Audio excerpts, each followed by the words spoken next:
Ragazzi, oggi sono entusiasta di condividere una storia personale con voi, il mio viaggio nel mondo degli effetti per chitarra. Negli ultimi 7 anni ho aiutato moltissimi di voi a trovare il proprio suono e per questo vi voglio raccontare l'evoluzione del mio setup, da principiante assoluto a dove sono oggi, e credetemi, è stata davvero una bella avventura. Questa evoluzione non riguarda soltanto la scelta dei pedali, ma è anche la scoperta del proprio suono come chitarrista e anche la comprensione di come ogni effetto contribuisca alla creazione di un suono unico, il vostro. Vi guiderò attraverso le 3 fasi principali della mia pedaliera, da principiante a intermedio a pro. Ascolta come suona questo setup pensato per i principianti.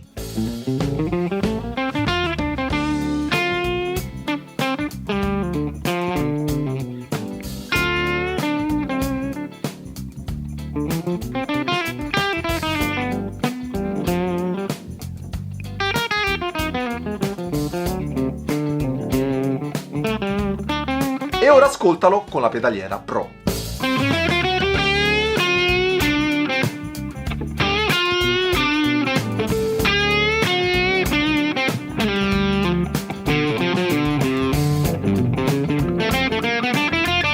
Mi sembra chiara la differenza, giusto?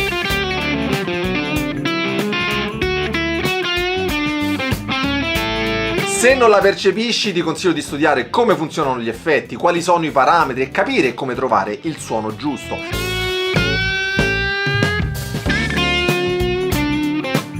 In questo senso io negli ultimi 7 anni con il mio corso Suono Effetti ho aiutato moltissimi di voi, anche perché gli effetti non si limitano soltanto a cambiare il timbro della chitarra, ma ti ispirano a suonare in modo diverso e ad esplorare nuovi territori musicali. Ricorda però che il tuo viaggio non deve essere necessariamente uguale al mio, il percorso di ogni chitarrista è unico ed è proprio questo che lo rende bello. Ma vediamo da dove tutto è iniziato. La mia prima pedaliera, se così si può chiamare, era formata da 2 elementi, un accordatore esterno fissato con del velcro a una mini pedaliera di legno e un pedale distorsore. Ancora ragazzi me lo ricordo, era il thrash metal della Ibanez, la serie Sound Tank. Allora avevo circa 15 anni e se ci ripenso, sebbene quel suono fosse zanzaroso come pochi, era tutto quello che mi serviva per divertirmi. A quel tempo ho commesso poi tutti gli errori tipici di chi si approccia per la prima volta al mondo degli effetti. Non avevo un alimentatore adeguato, usavo i cavi più economici e ogni tanto mi chiedevo perché ci fosse sempre quel maledetto rumore di fondo. Ma quegli errori mi hanno insegnato delle grandi lezioni che mi sarebbero poi servite negli anni a seguire e ho capito che dovevo iniziare a curare il mio suono partendo dai primi pedali essenziali. Il primo pedale che ho preso è stato un accordatore di qualità. Potrebbe non sembrare molto entusiasmante, lo so, però fidati,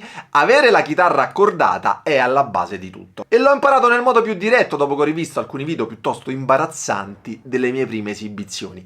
Era il classico accordatore della Boss con il quale poi sono andato avanti per molti anni. Per quanto riguarda la distorsione, dopo aver dato fuoco alla zanzara, ho iniziato con il Tube Screamer della Ibanez, un overdrive classico usato poi da tantissimi chitarristi. Sebbene non fosse il più versatile, sebbene fosse ricco di medie frequenze, che poi è il fattore che lo contraddistingue, questo pedale mi ha insegnato le basi del gain staging e come regolarlo al meglio per modificare il timbro. Alcuni infatti lo usano come boost, altri come overdrive, altri ancora in cascata ad altri pedali. Se vuoi approfondire, trovi il link al mio corso Suono Effetti in descrizione. E ovviamente tutti i pedali erano usati, ero uno studente per cui ogni acquisto richiedeva un'attenta valutazione. Mi ricordo che avevo un alimentatore generico a basso costo e c'erano purtroppo dei rumori di massa che ogni tanto mi facevano imprecare in 6 lingue, ma nonostante tutto ho imparato una cosa fondamentale. Anche con un equipaggiamento minimo puoi fare dell'ottima musica. Concentrati quindi sulla padronanza di ciò che hai piuttosto che desiderare sempre più pedali.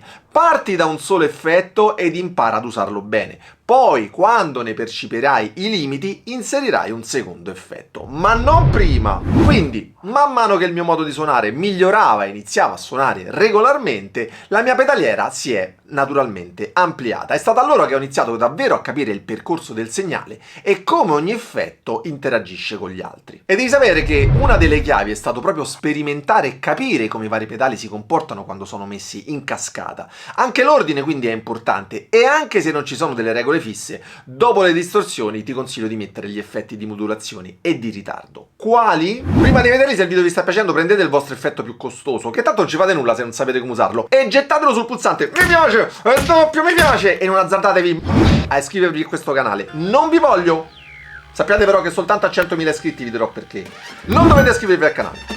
Mai! Quindi l'aggiunta di effetti di modulazione ha aperto possibilità sonore completamente nuove. I primi pedali sono stati il chorus, un vecchio Areon SCH2 per le parti clean e arpeggiati che uso ancora e che non venderò mai, e il phaser che ha aggiunto movimento alle parti distorte, il classico Phase 90 della MXR, poi cambiato con la versione script. Con il tempo poi sono arrivati il delay e il riverbero che mi hanno insegnato a dare profondità al mio suono. Ne ho avuti molti, dal classico Boss DD3 al Nova Delay della TC Electronic. E nell'assemblare la mia pedaliera intermedia ho anche imparato quanto fosse importante avere dei cavi di buona qualità. Piano piano infatti ho iniziato a sostituire i cavi economici con dei cavi ben schermati ed è stato come pulire una finestra sporca. All'improvviso infatti tutto era più chiaro e tutto era più dettagliato, anche perché poi aumentando il numero dei pedali aumenta il degrado del segnale. Questa è fisica. E secondo voi quanti pedali sono necessari per una pedaliera ottimale? Scrivetemelo con un commento qui sotto, che se non è intelligente non lo leggerò. Per cui in quegli anni mi sono messo sotto a capire il percorso del segnale e a conoscere la tecnologia, true bypass, l'uso dei buffer e il loro posizionamento, e questo ha fatto un'enorme differenza nella cura del suono. E sono passato a un alimentatore adeguato e all'improvviso tutti i miei problemi di rumore sono scomparsi. E quando con il tempo ho capito che la pedaliera cominciava a essermi stretta, lo step successivo è stato prendere una pedaliera e un alimentatore più grande. Oggi la mia pedaliera è una Pedal Bay 60L della Palmer, una pedaliera economica, costa circa 85 euro, versatile quanto basta per le mie esigenze e che mi permette di avere tutti i pedali di cui ho bisogno. È in alluminio, quindi è molto leggera, pesa circa 1,8 kg, è larga 60 cm e profonda 39. Basta mettere poi il velcro adesivo che è incluso sotto i pedali per essere pronti. C'è una borsa che include la tracolla, molto comoda, e possiamo regolare l'inclinazione della pedaliera intervenendo proprio sui pedini alla base. Poi con la chiave inclusa possiamo spostare le traverse e ottimizzare la superficie di appoggio, mette che avete dei pedali un po' più grandi e un po' più piccoli. Come tutti gli altri prodotti vi lascio il link in descrizione. Quindi ho imparato che investire in strumentazione di qualità non solo significa migliorare il suono, ma anche garantire affidabilità. E per questo motivo, dovendo mettere un gran numero di effetti, anche l'alimentatore doveva essere buono. Ho scelto sempre della Palmer il PWT12 IEC, ragazzi, ma nome più facile no, ha 12 uscite con una potenza di 36 watt che variano da 100 a 500 mAh, quindi potete praticamente collegarci quasi tutto. Sono a 9 volts e 2 sono regolabili da 6 a 18, e questa è una funzione che può essere molto comoda se volete collegare pedali che richiedono un voltaggio diverso o se volete cambiare il voltaggio in ingresso, ad esempio ad un fuzz, per alterarne il suono. Però mi raccomando, verificate sempre prima di farlo e nel dubbio contattate il produttore. L'installazione dei pedali è facilissima, ci sono tutti i cavetti, sono circa 15 cavetti, sono di varie lunghezze e sono compatibili con praticamente tutti i formati di pedale. C'è il cavo di alimentazione, i piedini di gomma, e io l'ho fissato intelligentemente al di sotto della pedaliera con i due elastici forniti. Sinceramente non mi convince molto questa soluzione, ma per ora funziona. Incrociamo le dita. Ma la cosa comoda sono le due prese USB-C e USB-A da 18 watt per ricaricare tablet o smartphone, e c'è pure un'uscita ulteriore da 9 volt 2 ampere non isolata per collegare un altro alimentatore di espansione. E la cosa buona è che il prezzo è più basso di altri concorrenti, costa circa 200 euro, e per il numero di uscite direi che è ottimo. Vi lascio come sempre il link in descrizione. La scelta poi di una pedaliera di queste dimensioni è stata la possibilità di inserire uno switcher dedicato dotato anche di controllo MIDI come l'Octaswitch The Strip della Carl Martin, che tra l'altro ci calza perfettamente. Nel tempo sentivo infatti l'esigenza di poter cambiare suoni e controllare più pedali con un solo tocco, e questo ha migliorato notevolmente anche la pulizia del segnale. Se vuoi approfondire vai a vedere il video qui sopra per renderti conto della differenza con e senza switcher.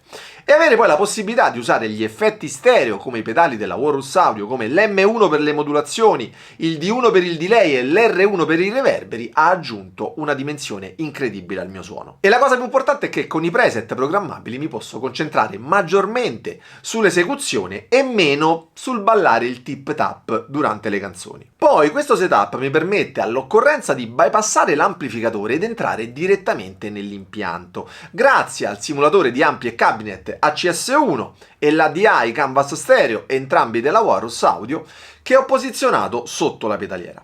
Ma questo, ragazzi, non vuol dire che una volta configurata una pedaliera professionale non dobbiamo averne cura. La manutenzione regolare è fondamentale in un setup professionale. Io circa ogni mese pulisco i pedali, controllo tutte le connessioni e porto sempre con me dei cavi di riserva e un alimentatore. Infatti una corretta gestione dei cavi non è solo una questione estetica, ma anche affidabilità e rapida soluzione dei problemi, per cui non sottovalutate anche questa fase. Ripensando a tutti questi anni, ogni fase mi ha insegnato qualcosa di prezioso. La fase iniziale riguardava la comprensione delle basi, la fase intermedia riguardava la sperimentazione e la fase professionale riguardava la conoscenza e l'affidabilità.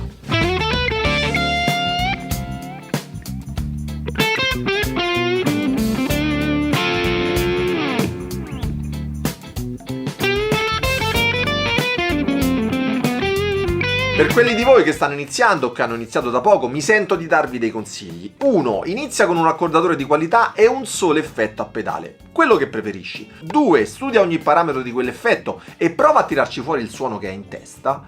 3. Aggiungi un altro effetto solo dopo che hai capito i limiti del tuo setup.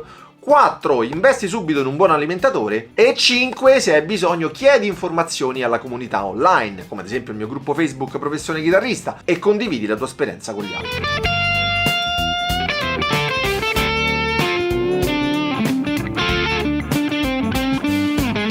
Ricorda che lo scopo non è avere una grande collezione di pedali o possedere dei modelli boutique costosissimi, ma trovare gli strumenti che ti ispirano a creare e ad esprimere te stesso. Se sei un principiante, un intermedio o se sei già avanti, continua a sperimentare e soprattutto documenta il tuo viaggio. Quando ti guarderai indietro, lo farai con un sorriso. Se vi ho incuriosito in questo tour attraverso l'evoluzione della mia pedaliera, in un prossimo video potrei approfondire in dettaglio i suoni. Scrivetemi un commento qui sotto. Nel frattempo vi consiglio di guardare questo video che sono sicuro vi aiuterà a capire ancora di più il mondo degli effetti per chitarra. Ciao ragazzi, buona musica!